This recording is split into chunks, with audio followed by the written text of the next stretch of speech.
dengan adanya pengaturan terkait dengan perjinahan, dengan adanya larangan untuk hidup bersama, sebenarnya kan itu juga mendengar dari masyarakat. Yang boleh ngelaporin kan cuman orang tua, pasangan kalau sudah menikah, atau anak ya, itu sudah dewasa. Ini yang KUHP baru? Oke. Kalau yang lama? KUHP lama itu nggak diatur, jadi bebas aja siapa yang ngelaporin. Pak RT. Kalau dulu ya, zaman saya kuliah ya, Pak RT bilang, kalau kamu lihat nanti di kamar kosan ada yang ini, nanti saya kasih 500.000 kalau kamu laporin. Bebas dong orang ngelaporin. Artinya malah lebih nggak terkontrol gitu kan. Kalau sekarang tuh malah jadi semakin privat malah KUHP lebih baru semakin ya? privat. Artinya apa? Ini dijadikan memang benar-benar urusan private. Artinya yang boleh ngelaporin untuk melakukan penuntutan hanya keluarga terdekatnya dia.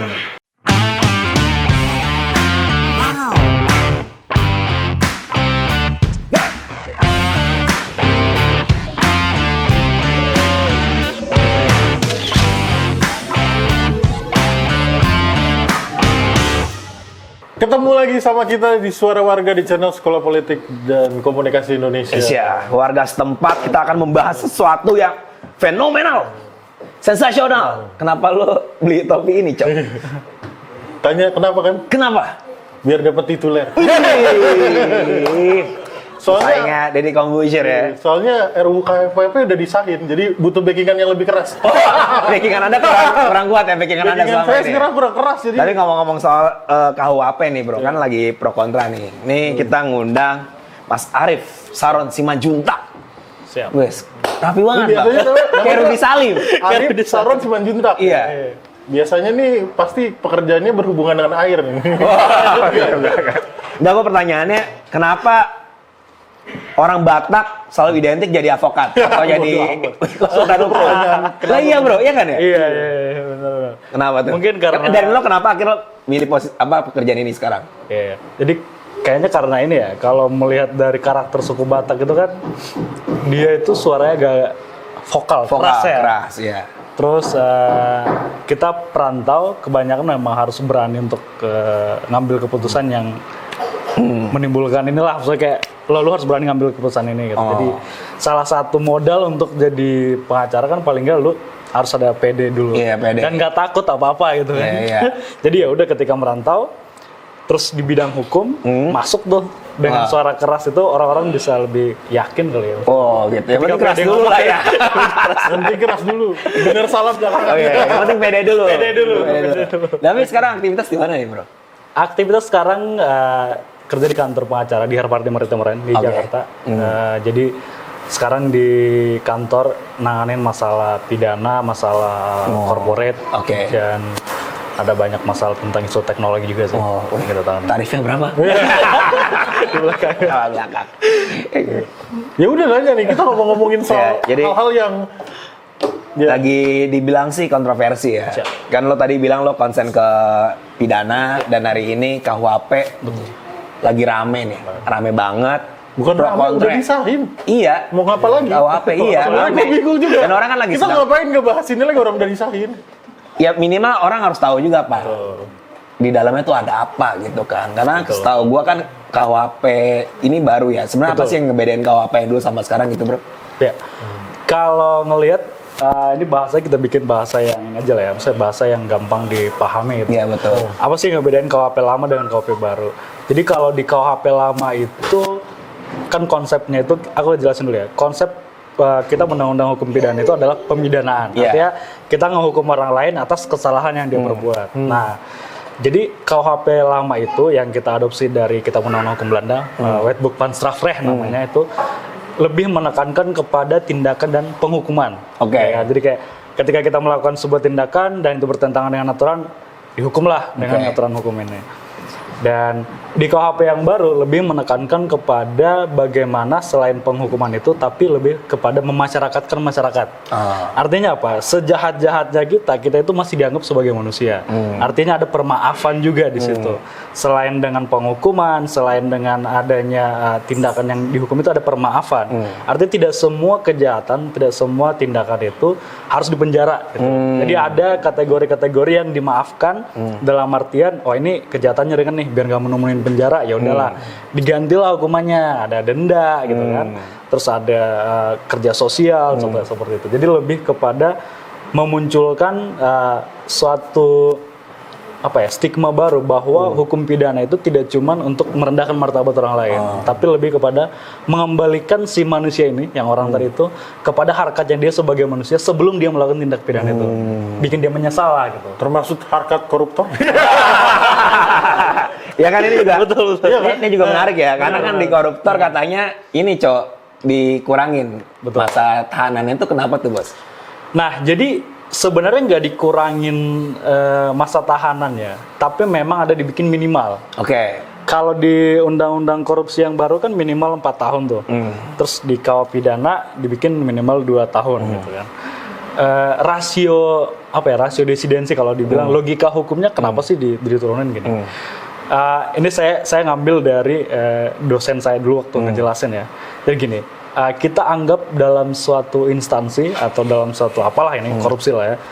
Terus di instansi itu si kepala dinasnya itu quote unquote ingin melakukan atau memperkaya diri sendiri. Oke. Tapi dia nggak mau main sendiri tuh. Gitu.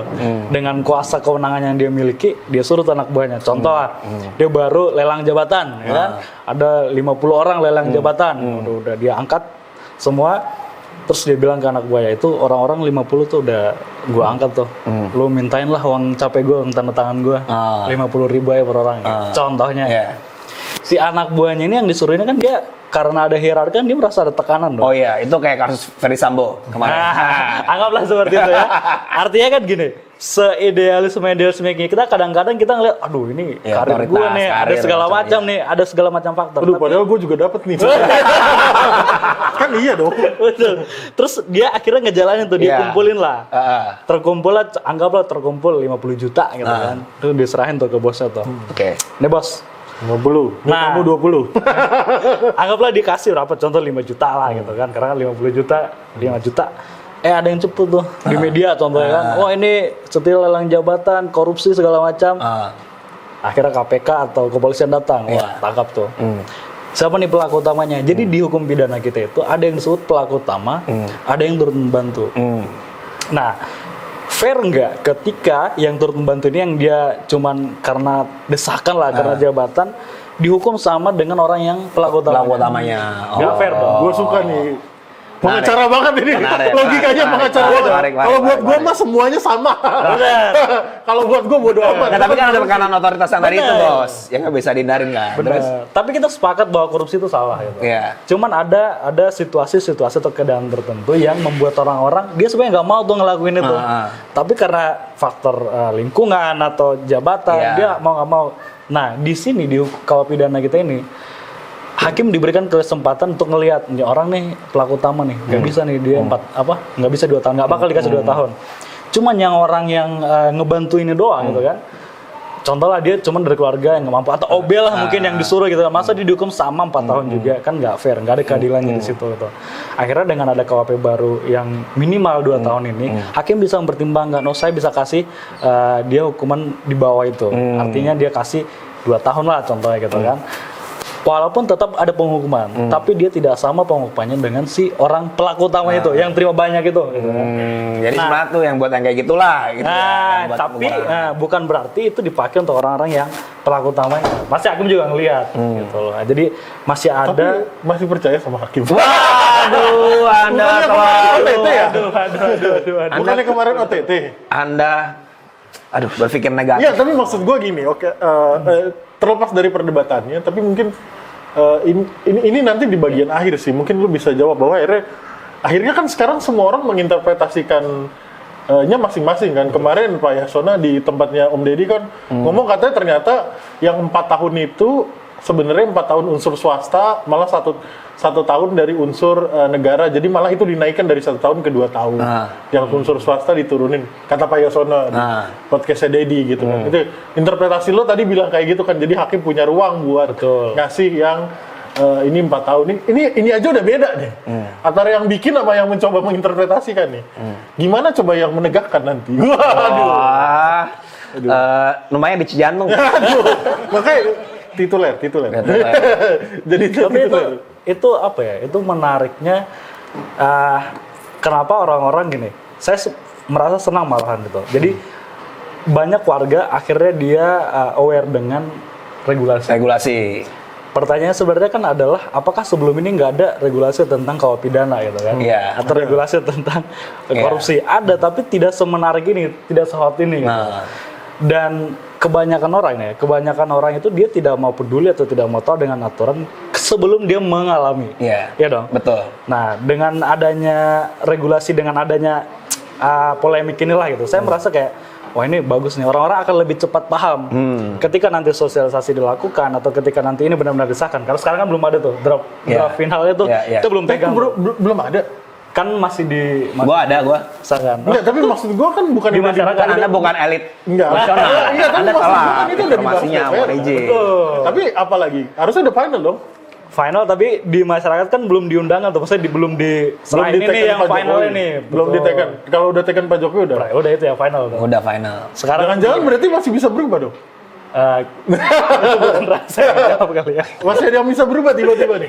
Jangan yang terkait karir dia ya, lanjut. Tiba-tiba jadi 6 bulan. Enggak, gitu. tapi gua nanya gini kan, kalau apa ini kan sebenarnya produk kolonial Belanda ya. Dalam artian instrumen-instrumen Belanda untuk menaklukkan Indonesia. Sebenarnya gua sih mengapresiasi KUHP yang baru, produk Indonesia, dan Anda mungkin antek pemerintah ya dasar. emang iya.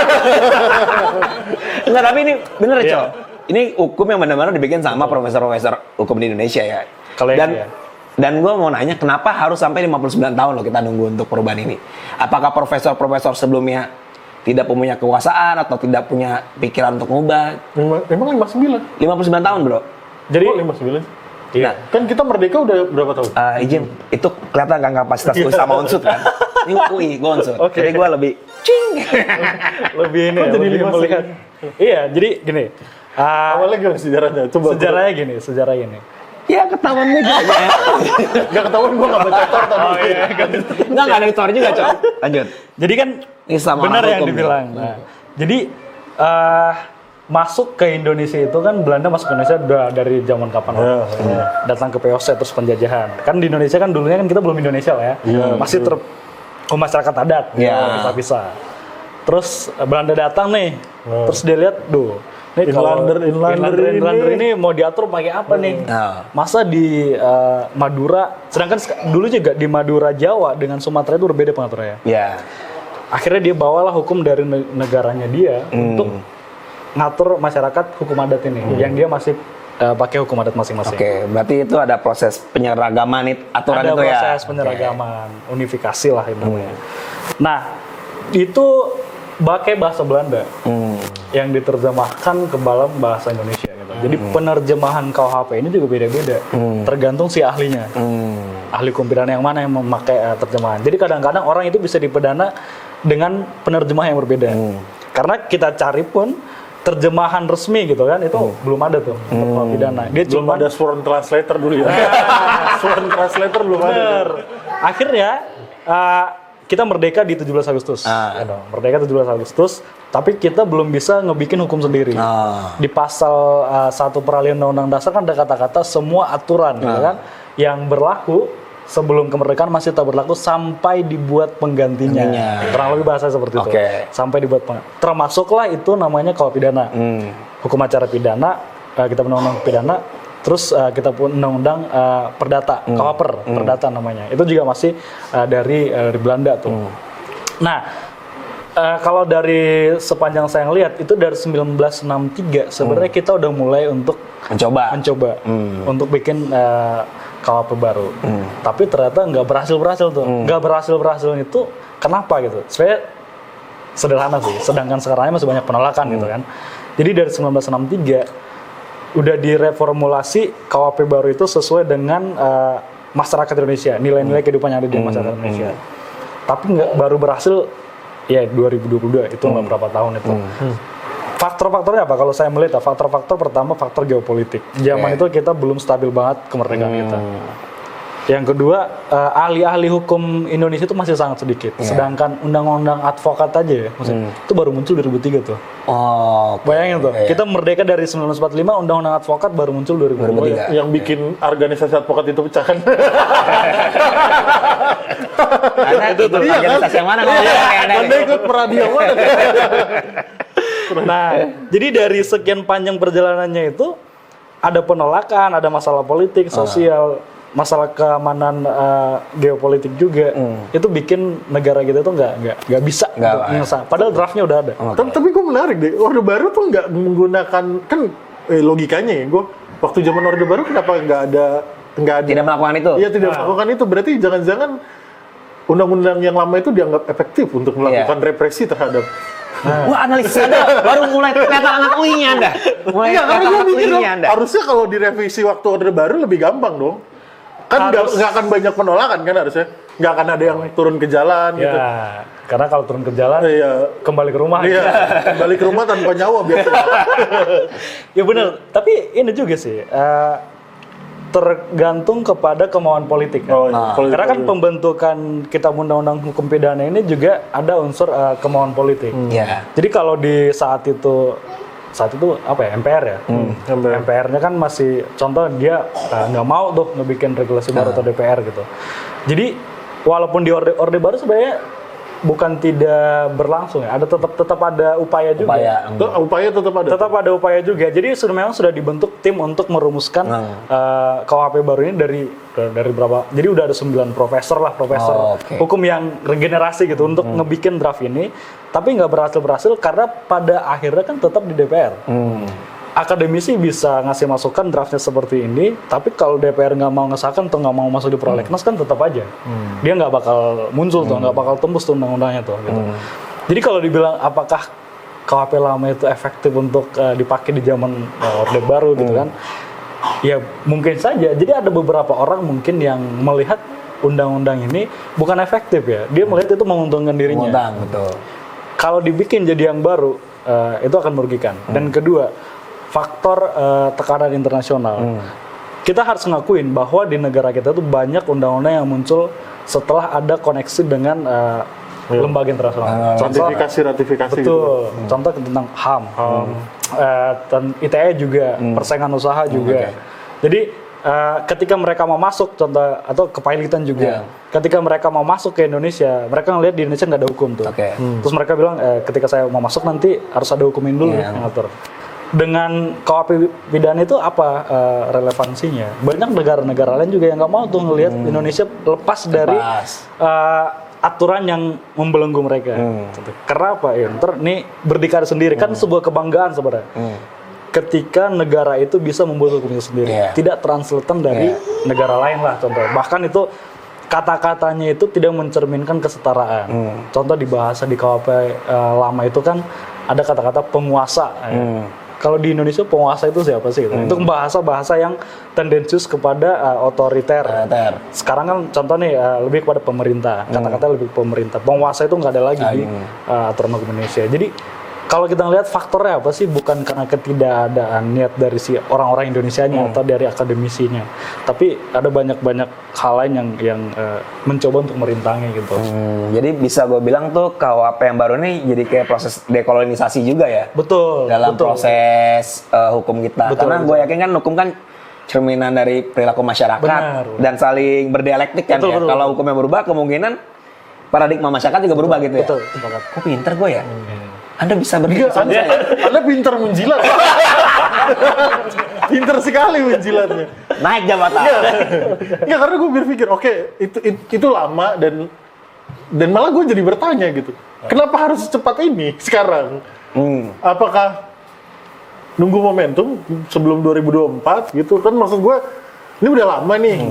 Dan ya kita baik-baik saja kok dengan yang lama. Ya bukan berarti gue mendukung KUHP yang lama ya, tapi maksud gue ya so far baik-baik aja lah, walaupun kadang-kadang maling ayam sama koruptor tuh sama gitu kan. Jadi mungkin pertanyaannya kenapa sekarang harus secepat itu? Itu apakah ini emang kepentingannya Pak Jokowi atau sebenarnya malah Pak Jokowi yang tidak menikmati KUHP ini kan? Karena sebentar lagi 2024 dan transisi aja butuh 3 tahun gitu kan. Menurut lo gimana tuh? Ini pandangan pribadi, bukan pandangan sebagai pengacara, karena lebih kepada politik ya. Karena gini, sebenarnya dulu aku masuk di Fakultas Hukum 2011. Terus Fakultas Hukum mana ya kalau boleh tahu? Universitas Negeri Semarang. Oke. 2011 itu dari 2011 itu kita udah sering banget diadain sosialisasi terkait dengan KUHP baru ini. Oke. Dan udah lah, sebelum itu udah lama banget juga gitu, udah dimulai. Tapi memang nggak berhasil tuh sampai ke prolegnas. Nah, kalau masalah timing malah menurutku sih timing ada juga pengaruhnya. Karena memang di DPR orang-orang mau gitu. Ada kemauan politisnya untuk bikin undang RKUHP dulu jadi undang-undang gitu. Nah, tapi dengan kata-kata yang dulu masih baik-baik aja gitu kan. Emang itu kadang-kadang susah move on dari mantan sih. Waduh, Tapi bener banget. pada prinsipnya seperti ini. Konsep pembentukan KUHP baru itu kalau yang kita pelajarin itu adalah pertama tadi dekolonialisasi, terus adaptif. Gini, kan itu undang-undang KUHP lama itu dibentuk dari tahun 1000 berapa ratusan. Dulu belum ada internet di situ. Nggak tahu tuh kejahatan yang internet itu. Nah, sekarang masyarakat Indonesia kan sudah mengenal internet, bahkan kejahatan cyber gitu, teknologi. Itu harus diakomodir dong. Harus diakomodir dalam satu undang-undang hukum pidana gitu. Jadi undang-undang apa sih buktinya bahwa KUHP pidana kita itu tidak mengakomodir semua kejahatan? Muncullah aturan-aturan hukum yang bersifat khusus kayak ITE. Iya, ITE. Kalau itu sudah ada di KUHP nggak mungkin muncul ITE. Terus HAM, korupsi. Jadi semua aturan yang muncul di luar KUHP yang termasuk pidana itu adalah karena tidak diatur di pidana makanya muncul undang-undangnya. Artinya apa? Ini sudah dibutuhin nih, sudah dibutuhin penyesuaian atau adaptif lah ya untuk perkembangan masyarakat, untuk kehidupan sekarang itu butuh aturan yang relevan, yang tepat gitu. Dulu kalau gue di kampus pas pelajaran pembentukan perundang-undangan itu biasa standar ideal untuk hukum tertulis melakukan perubahan atau penyesuaian itu minimal per 10 tahun sekali. 10 tahun. Ya dong. Jadi ketika 10 tahun sekali kan dimungkinkan ada perubahan karakter di masyarakat, kemajuan teknologi. Gitu. Ini udah lebih dari berapa puluh tahun.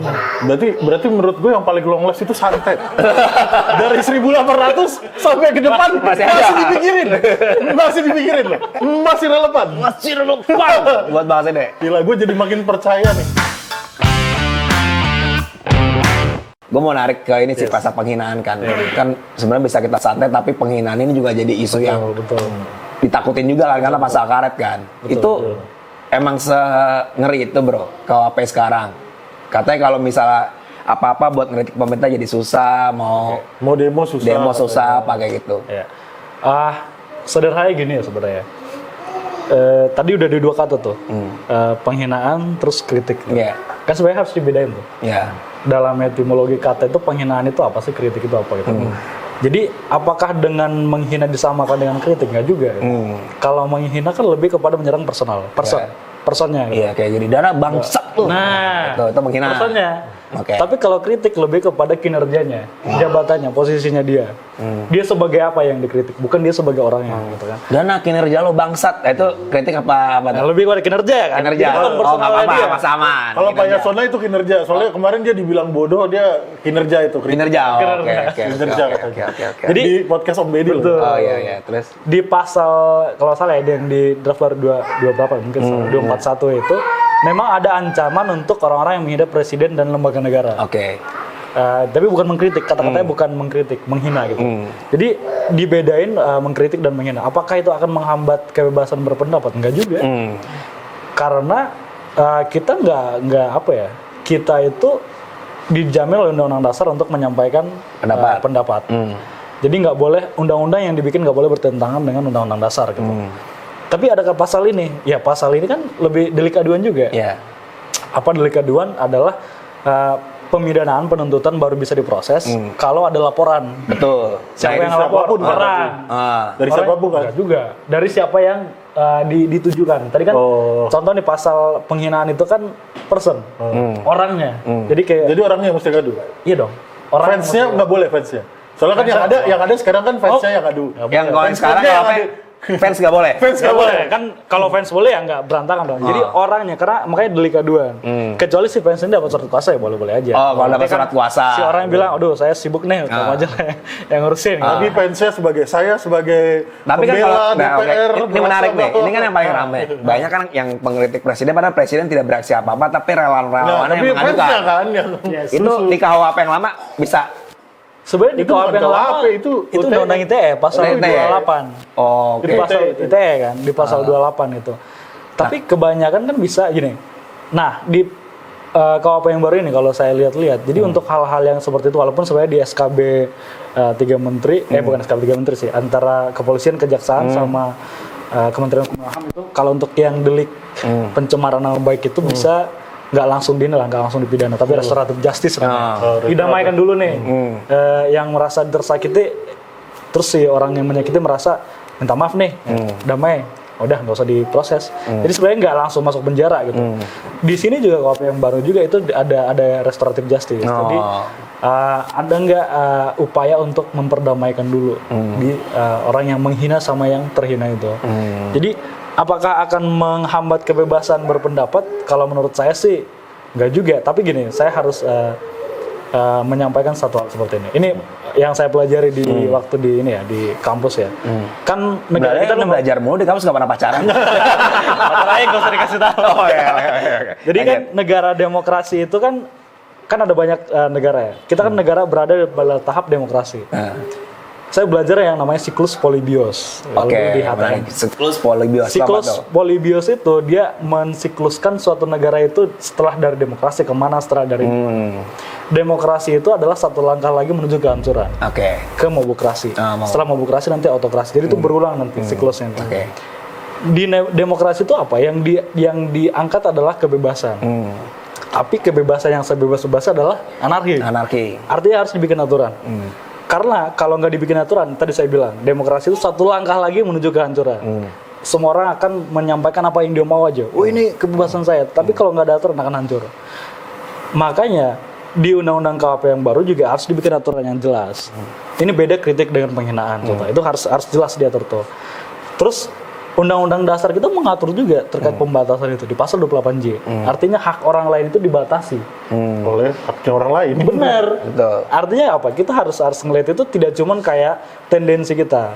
Tapi yang salah kita katakan salah, yang benar kita harus katakan benar gitu. Jadi harus ngelihat apa sih tujuan kedepannya. Kenapa kita nggak boleh ngelihat cuman ini karena kepentingan politik sini. Berarti kan kita cuma ngelihat kepentingan politiknya dia.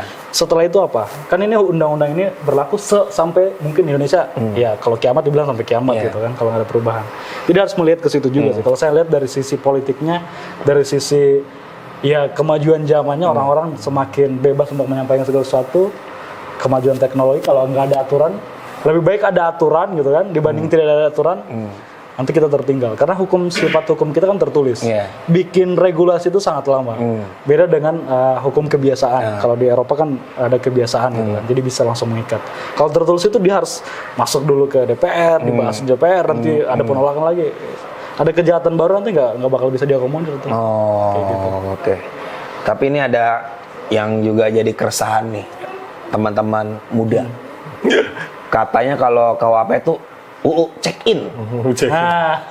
Jadi katanya tuh buat staycation jadi susah, buat ngapa-ngapain enak-enak jadi susah. Bener tuh bos? Iya, buat membangun hidup bersama susah. Ya? Membangun hidup bersama. Kan sebelum nikah biasanya kan test drive dulu. Cobalah hidup bareng dulu.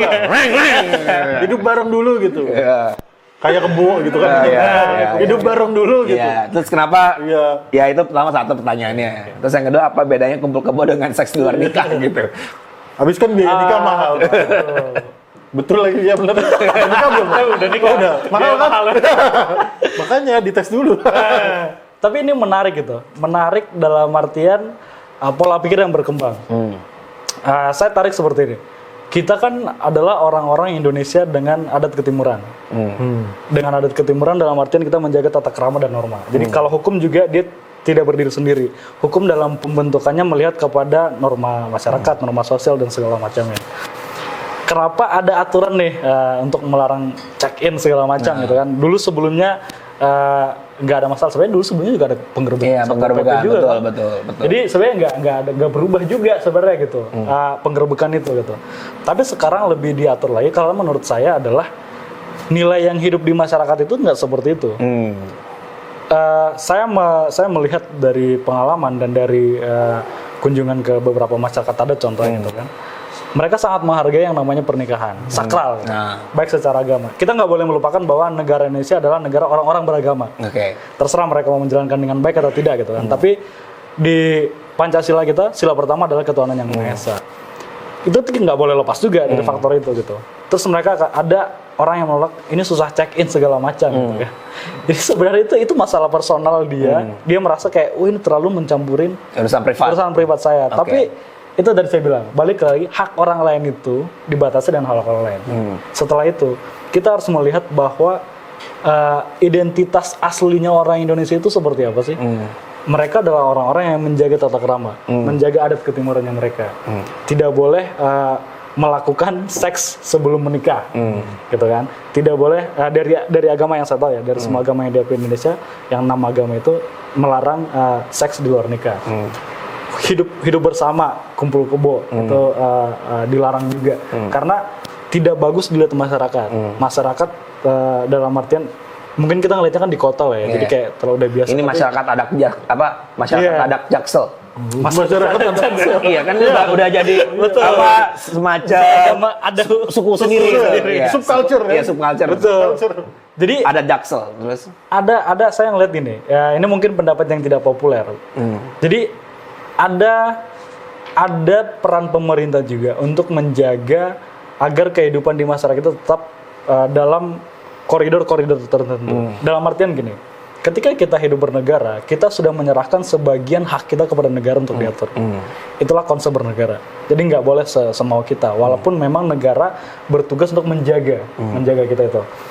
Dengan adanya pengaturan terkait dengan perjinahan, dengan adanya larangan untuk hidup bersama, sebenarnya kan itu juga mendengar dari masyarakat. Yang boleh ngelaporin kan cuman orang tua, pasangan kalau sudah menikah, atau anak ya, itu sudah dewasa. Ini yang KUHP baru? Oke. Kalau yang lama?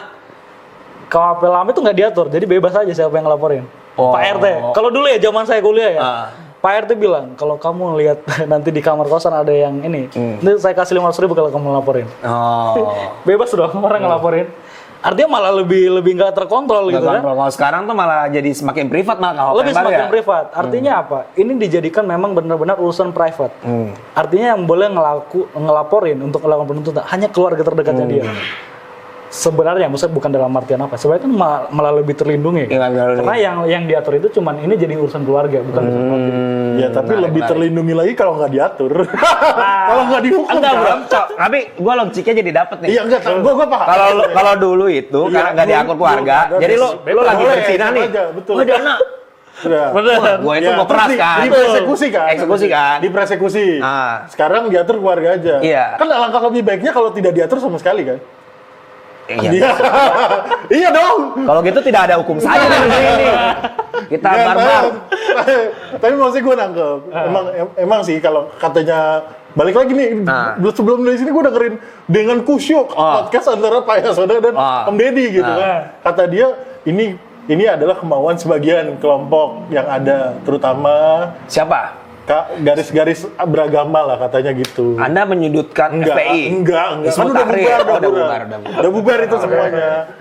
Akhirnya hal ini harus diatur. Saya juga melihat mimiknya Bapak Yasona kayaknya, aduh ngapain sih gue jadi pusing kayak ginian gitu. Jadi harusnya kan fokusnya ke yang koruptor aja gitu biar nggak kena kali. Ya. Nah, ini kan ada berarti kan dalam KUHP itu banyak banget kan sebenarnya. Kepentingan, terus kebutuhan, terus ada masalah korupsi, terus kekerasan. Belum lagi kita belum ngomongin kebebasan pers, belum lagi ngomongin soal demo, yang demo apa? Demo katanya harus apa?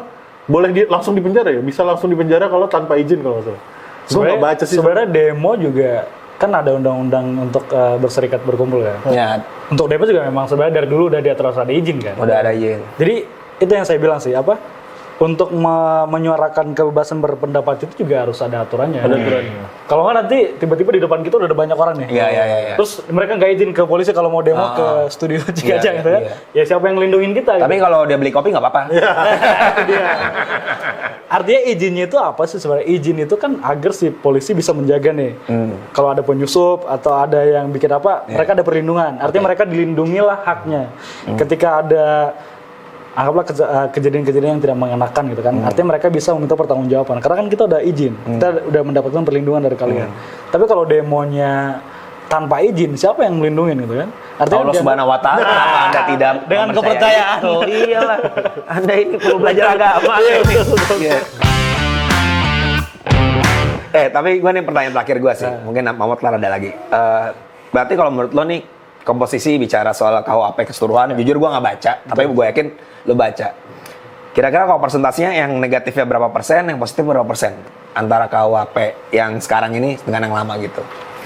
Agak sulit untuk persen-persenannya ya. Jadi gini, ada beberapa, kita harus bilang ada beberapa pasal walaupun sudah diatur itu nanti tidak berlaku efektif implementasinya. Jadi agak sulit untuk bilang oh ini 100%, ini 90%. Agak sulit untuk seperti itu. Tapi kita bisa melihat bahwa ada kemajuan nih dalam pengaturan ini karena lebih Pancasilais kalau menurut saya, lebih sesuai dengan kehidupan masyarakat Indonesia. Dan saya sih optimis, aturan baru ini jadi sebuah simbol bahwa negara kita udah bisa mandiri untuk bikin hukumnya sendiri. Nah, jadi apakah ada kekurangan? Pasti akan ada kekurangan. Tapi saya melihat kekurangan itu baru muncul setelah implementasi nantinya. Karena akan muncul pergesekan antara regulasi dengan kehidupan di masyarakat. Kalau sekarang kan kita belum bisa ngelihat. Artinya ini barang belum jadi nih. Artinya dia udah ada telur tapi belum pecah nih jadi anak. Jadi kita nggak bisa melihat ini si anak ayamnya nanti bakal seperti apa nanti kemananya. Jadi bisa dianalisis setelah dia udah diimplementasikan ke masyarakat. Kalau sekarang kita kan menganalisis berdasarkan bahasa aja, sedangkan untuk diuji ke MK aja belum bisa nih, belum muncul nomornya gitu kan. Ada masih prematur kalau kita mau bilang, atau orang-orang mau bilang sekarang oh ini akan merugikan si A, B, C, D, merugikan pariwisata contohnya gitu kan. Karena belum lahir undang-undangnya belum muncul. Masa yang baru berlaku 3 tahun ke depan kita udah merasa berlaku sekarang. Contoh nih, logika sederhananya orang bilang oh saya mau cancel ke Indonesia karena berlaku KUHP baru. Padahal berlakunya masih 3 tahun lagi. Emang dia 3 tahun di sini.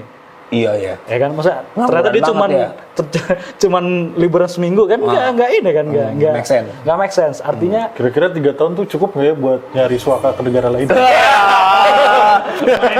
Waduh. Rumahnya di Cijantung, dekat Kopassus. Kerjanya di. Tapi ngomong-ngomong kan 3 tahun. Seharusnya tuh kalau 3 tahun itu apa sih harus dilakuin sama misalnya CSO, terus media, pemerintah untuk masalah ini menurut lo? Sebagai orang yang ngerti hukum lah. Sosialisasi sih. Kebanyakan kan kita itu saya bilang, orang-orang itu nggak mau peduli masalah hukum sebelum dia mengalaminya. Jadi harus ada sosialisasi yang masif gitu kan. Sosialisasi yang masif SI saja dengan apa yang terjadi di pasalnya apa gitu. Terus kepada penegak hukum juga harus dikasih tahu nih, ini yang baru seperti ini, aturannya seperti ini. Jadi ada sinkronisasi lah, masyarakat paham hukumnya, si penegak hukum juga paham aturan. Jadi dia tidak asal sembarangan untuk melakukan pemaksaan pasal contohnya seperti itu. Jadi itu sih. Jadi ketika masyarakatnya pinter, penegak hukumnya juga paham hukum, itu kan lebih sinkron, lebih enak tuh, lebih enak untuk menjalankan aturannya. Jadi 3 tahun ini selain untuk pembentukan peraturan pemerintah, tadi kan di masyarakat adat kan sebenarnya diakui gitu, tapi diatur dengan peraturan pemerintah. Ya harus dipersiapkan semua perangkat-perangkatnya itu. Jadi mengkritik boleh aja, nggak salah juga mengkritik gitu kan, menghina yang nggak boleh. Gitu. Jadi kita kritik aja ketika ada pasal-pasal yang tidak relevan ya kita harus kritik juga. Karena memang ini kan untuk kita gitu, untuk kita yang akan mengalami nantinya. Apakah dengan mengkritik kita jadi tidak pro terhadap pemerintah? Nggak juga, karena memang pemerintah itu kan lembaganya, orang-orangnya akan berganti. Tapi kita nggak bisa bilang pro atau tidak terhadap pemerintah, kita pro terhadap negara kita, gitu kan. Kita harus melihat bahwa bukan orangnya yang kita ikutin, tapi negara ini mau dibawa kemana sih? Ya gitu dong. Lo cocok jadi caleg bro. Kayak ada aus ya? Mau kopi ya? Kayak kopi dulu enak nih. Emang ada kopinya? Wah, tumben di akhir kopinya baru. Lupa pak. Buru. Karena aja. Wah. Makasih banget. Banyak. Dadah dulu mas. Kopi 5 detik. Kopi 5 detik dari. Ini nggak dikasih pembicaranya? Nggak mau ya tadi? Nggak mau ya, udahlah. Enak lah mas. Mas beli sendiri ya. Karena kita media miskin, tidak bisa membelikan narasumber. Tapi pertanyaan gue mungkin ini juga terakhir sih ya, bahwa akhirnya menurut lo nih dalam pandangan lo berharap ini kan ya kita bisa independen segala macam. Tapi akhirnya seberapa besar akhirnya? Beda. Cappuccino. Jadi makin kelihatan pakai jas, pakai ini. Orang kaya nih, Cok. Amin. Maksudnya seberapa jauh akhirnya hukum baru ini bisa dimanfaatkan oleh penguasa untuk melakukan represi terhadap. Aduh, Anda berpikir prasangka. Ya gini kan, maksud gua kan itu kan yang paling penting maksud gua. Itu yang membuat Anda tidak bisa jadi komisaris nanti. Bahasa jeleknya gua adalah kira-kira lapas makin banyak apa makin dikit penghuninya? Wah itu sulit banget memprediksi itu ya. Dengan hukum baru ini. Dengan hukum baru ini sebenarnya gini. Jadi kan penguasa ini kan saya nggak tahu nih tendensinya penguasa sekarang atau penguasa ke depan. Ke depan dong, kan 3 tahun. Jokowi juga udah nggak nikmatin. Kalau nggak 3 periode. Sudah tidak. Udah nggak kan? Nggak bisa tuh. Jadi kalau dibilang memanfaatkan hukum sih, artinya saya itu sulit untuk di ini ya, sulit. Atau jangan-jangan emang setiap penguasa pasti memanfaatkan hukum. Tendensi apa ya? Setiap orang yang berkuasa itu dia ada tendensi untuk memanfaatkan kekuasaannya. Terlepas siapa itu kan sifat manusia banget lah gitu kan. Dengan adanya regulasi sekarang, saya ngeliat sih lebih jelas aja pengaturan pasalnya. Lebih jelas pengaturan pasal. Dan kalau kita merasa ini kayaknya merugikan hak kita sebagai warga negara itu, masih bisa judicial review sebenarnya. Jadi atau lebih gampangnya pekerjaan seperti Anda akan makin laku apa enggak gitu. Kalau makin laku kan berarti makin banyak yang berurusan dengan hukum kan. Nah, itu sih sebenarnya gini. Setiap orang itu kan dianggap mengetahui hukum. Oke. Kebanyakan kita itu merasa kayak kok tiba-tiba hukum seperti ini. Iya. Padahal hukum itu udah ada, aturan itu udah ada, tapi kita yang nggak baca gitu. Kita yang nggak mencoba meneliti. Sehingga apa? Kadang-kadang kita kebablasan. Sudah ditentuin oleh hukum, ini batas saya seperti ini ya. Tapi kita ngelanggar karena kita nggak tahu. Terus ketika kita dihukum, wah ini jolim banget hukumnya. Iya. Kebanyakan seperti itu, maka muncullah pengacara. Udah kita mendudukkan perkaranya seperti apa gitu kan. Jadi kalau dipakai oleh penguasa ya, saya nggak tahu. Tapi tendensinya itu sudah lebih jelas aturannya di KUHP baru. Dibandingkan dengan yang sebelumnya. Contoh yang pasal zina itu sebelumnya nggak ada aturan seperti itu gitu kan. Ya Pak RT, Pak RW aja bisa ngelaporin. Sekarang udah lebih dibatasin lagi, lebih clear lah aturannya, lebih clear. Kalau masalah menggunakan hukum ya agak-agak sulit sih untuk saya karena bukan orang politik ya. Di kalau nanti udah ada masalah baru saya turun ya. Berarti kalau selingkuh lebih aman sekarang, Cok. Kenapa jadi selingkuh? Yang bisa ngelaporin istrinya doang. Iya gitu kan. Kecuali lo dipantau. Benar. Kayak gua kan pantau kemana-mana. Waduh, curhat ya. Iya. Gimana? Si Cok. Lu dong. Ya udah. Lo kan udah mau jadi let call katanya. Kok let call? Apa sih let call tatular apa sih? Tituler. Gua Embut tatular gua tau ya. jujur nggak tahu ya. Gua mungkin orang yang masih karena gua nggak baca sih sebenarnya. Kayak kalau mau jujur itu cuma berdasarkan hasutan dari media, hasutan dari media bahwa kayaknya kesannya hukum yang baru ini banyak jeleknya gitu kan. Iya kan, yang pasal-pasal bermasalah gitu kan. Santet lah, kebebasan berpendapat, masalah hoax dan kebohongan dan segala macam. Kalau kita satu-satu mungkin nggak akan kelar gitu kan. Tapi gue sebenarnya ini sih, di satu sisi gue juga merasa bahwa coba dulu kali ya gitu. Gue sempat berpikir gitu. Coba dulu kali ya, maksudnya kasih kesempatan buat hukum ini beraksi gitu. Kalau emang ternyata orang lebih banyak di lapas, makanya gue tanya tadi akan banyak orang yang lebih banyak orang di lapas ya. Berarti kan ada yang salah dengan toh sebenarnya niat dari adanya KUHP ini untuk mengurangi orang di lapas kan dengan retroactive justice dan bukan hanya hukuman penjara sosial. Iya kan, dibanding hukum sebelumnya akan jadi kontraproduktif ketika akhirnya ternyata banyak membawa orang ke ranah hukum gitu kan. Mungkin kalau gue bilang sih mungkin kita bisa lihat dulu buat orang-orang yang nggak ngerti hukum. Kalau ternyata korbannya banyak, baru kita bergerak. Ini logikanya kayak minyak kayu putih. Kenapa? Buat anak jangan coba-coba tuh boy. Negara. Ada lagi, Cok? Sama ini paling sih, gua ngerasa bahwa ini pasti akan ada masa di mana semua orang gelagapan gitu kan dengan hal baru. Baik yang gua harapkan yang tidak sangat gelagapan sih penegak hukum akhirnya. Karena bahaya kalau penegak hukum sendiri yang gelagapan terhadap hukum baru ini kan. Iya. Jangan-jangan pengacara udah lebih jago gitu kan. Biasanya kan lebih pinter tuh kan. Kan saya penegak hukum juga, Pak. Mensiasati hukum.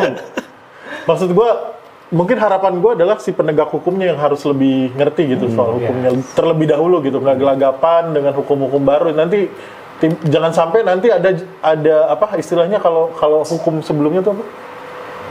Judicial review, bukan judicial review, apa namanya? Hukum Yuri Togel. Bukan. Keputusan hakim sebelumnya yang dipakai buat hukum jurisprudensi yang aneh-aneh gitu berdasarkan hukum ini gitu kan. Karena kegagapan atas hukum baru ini muncul jurisprudensi yang aneh-aneh gitu. Itu sih paling gua harapannya ke depan itu sih. Ya buat warga setempat hati-hati. Ya kalau gue sih ngelihat bahwa gue sebenarnya sangat mengapresiasi KUHP baru sih. Anda antek pemerintah. Bukan karena gue antek pemerintah, karena gue orang yang sangat pengen kita lepas benar-benar dari kolonisasi. Dan ini KUHP ini bisa secara simbolik dan paradigmatif melakukan dekolonisasi itu gitu. Walaupun gue yakin bahwa yang namanya hukum itu nggak pernah sempurna, karena kesempurnaan hanya milik Allah. Sama Anda in the backbone. nice. Iya, jadi menurut gue ya nggak akan sempurna, apalagi ini satu produk baru banget sampai 59 tahun kita nunggu ini. Terus yang kedua sih gue berharap sih anak-anak muda nggak cuma konsen buat nyorotin isu-isu yang cuma sekedar enak-enak doang gitu kan, perzinahan dan sebagainya. Menurut gue banyak aspek-aspek hukum yang sebenarnya lebih fundamental diperhatiin gitu ya. Makanya kalau mau berzina modal dikit ke Singapura dulu. Iya. Gitu. Ini nih kalau pacaran orang Kalau miskin nggak modal oyo doang lu pada oyo sama Red Doors. Iya, itu sih yang kedua. Terus yang ketiga gue juga pengen bantu ngejawab juga terkait masa ketakutan teman-teman yang masa kumpul-kumpul dan sebagainya. Menurut gue itu soal hak lo aja sih sebenarnya. Pilihan ya. Ada cok. Soal kita udah nikah cok. Udah aman. Makanya udah nikah. Gak usah mahal-mahal di KUA aja. Iya. Enggak, tapi dengan ini sangat liberal banget sebenarnya menurut gue perspektifnya. Bukan karena gue pro liberal, karena akhirnya ya urusan privat itu kan sebenarnya perzinahan dan sebagainya kan sangat ngeganggu di keluarga kan sebenarnya kan. Yang punya dampak langsungnya kan, bukan RT, bukan RW, bukan temen lo yang sok tahu tiba-tiba ngerekam lo gitu sih. Jadi ya mungkin bolehlah kepoin dulu tuh masalah perzinahan sampai nanti kita bergeser ke pasal-pasal yang lebih fundamental, terutama dalam konteks bernegara kali ya gitu sih. Paling gitu bro. Jadi kalau lo tuh orang keren banget bro. Jadi kalau mau nge-follow lo di mana nih? Oke. IG di @arifsarons. Arif Sarons nih. Kalau perusahaannya ntar ada editor kita pinter di sini bisa di sini. Lo mau di mana di sini?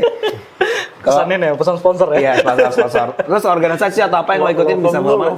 Atau enggak? Organisasi? Oh, kalau kantor di Harpardi Mereta Moren, kalau organisasi ada banyak sih. Sombong. Ya kalau di advokat di Peradi, di Peradi versi.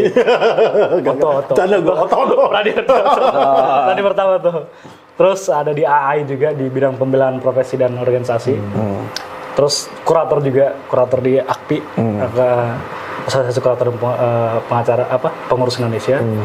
Terus ada di auditor hukum juga. Wah, banyak banget lo ya. Lu pernah di LBH gak sih? LBH enggak? Oh, pantesan lu pakai jas. Lu LBH orangnya kayak gini tuh ya. Kalau LBH pasti teman-teman LBH ya. Ya udah, gitu aja. Bro, thank you banget. Menurut gua lu keren. Jadi jangan lupa teman-teman warga setempat khususnya terus apa cok? Terus pantengin loh. Terus pantengin Sekolah Politik dan Komunikasi Indonesia dan sampai jumpa lagi. Hati-hati dengan KUHP. Hati-hati.